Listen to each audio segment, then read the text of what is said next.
My philosophy with Science Loves Art and how I have approached my own experiences is learn through discovery, learn through questioning, learn through experiences. So what I'm introducing you today is why do certain things happen? There's always the question, why, with art and science and technology and engineering.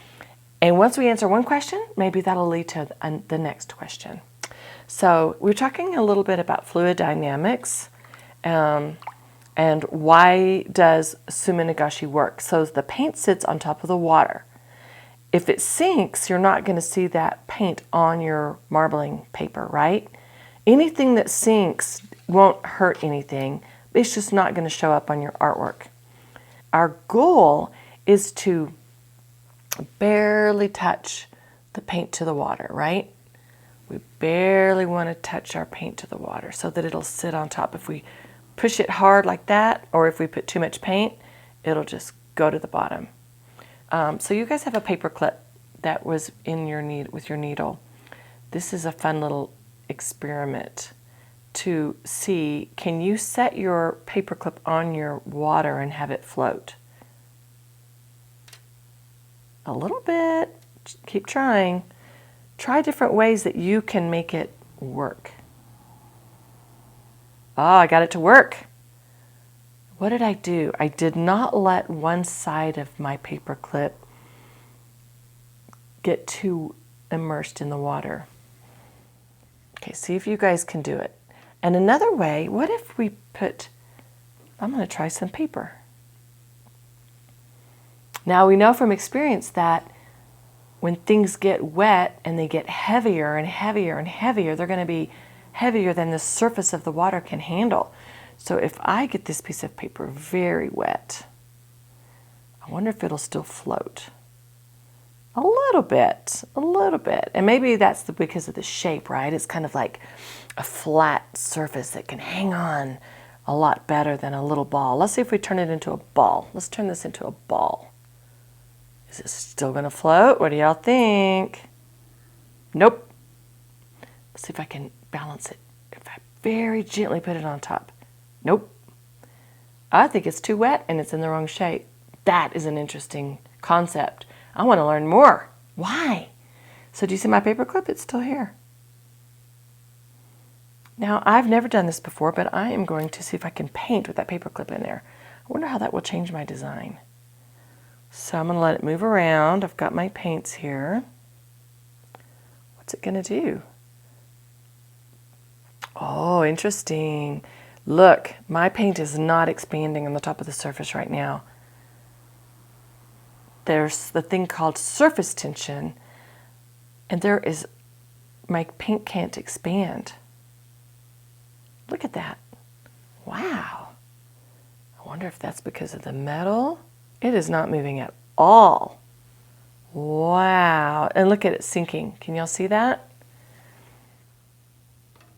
All right. I'm going to refill my water. I'm going to take the paper clip out.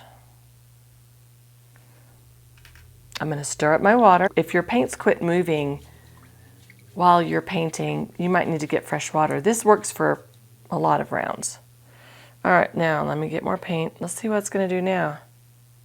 Nope, not moving too much. It's not moving too much. It's not sinking.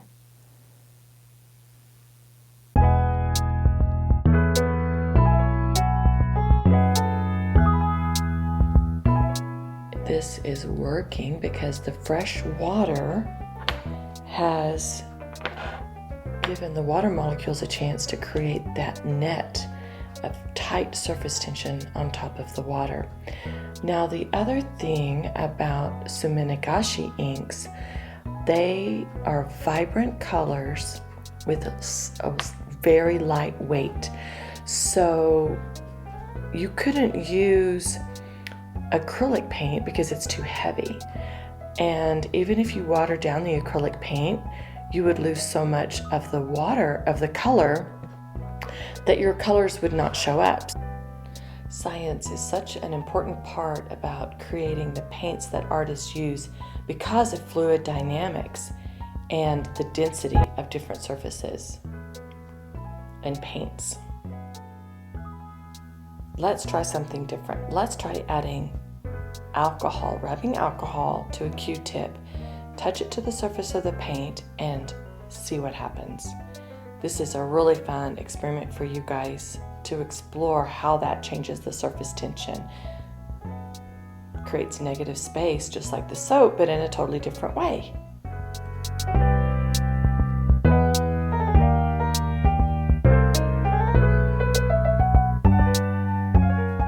Okay, let's discover and explore a little bit more with something that you guys have all seen at the lake, or if you've seen a duck on the water. You can pull your brush through the top of the water and see what happens to the ink. So I just want to place some ink on the water, and then take your brush and just pull it through and see if you can make some interesting designs. By what you're doing is you're moving the water just like a boat that breaks the surface tension of the water and creates waves. So this is another fun way of creating artwork with your inks. Tap your ink, blow on the water, and you're basically moving your ink by controlling the surface tension of the water. So explore and have fun with this technique too.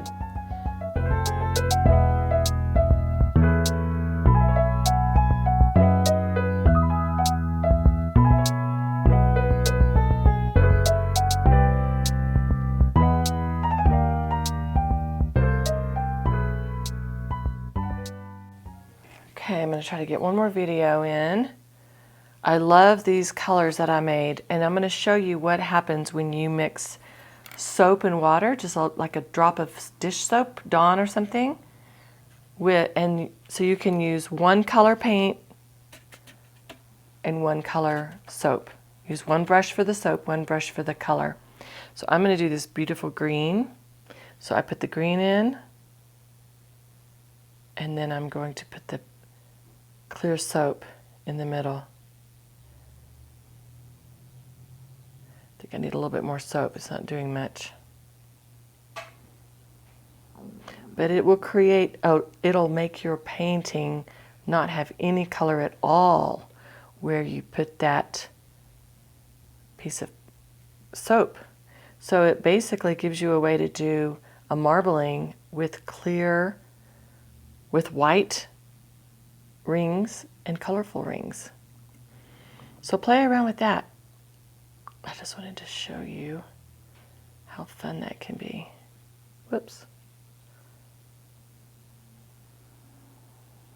Okay, let's print it. Let's print it.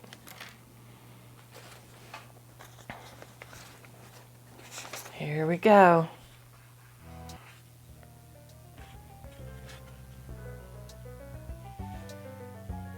That's really cool.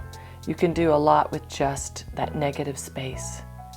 That's the space without the color, is the negative space.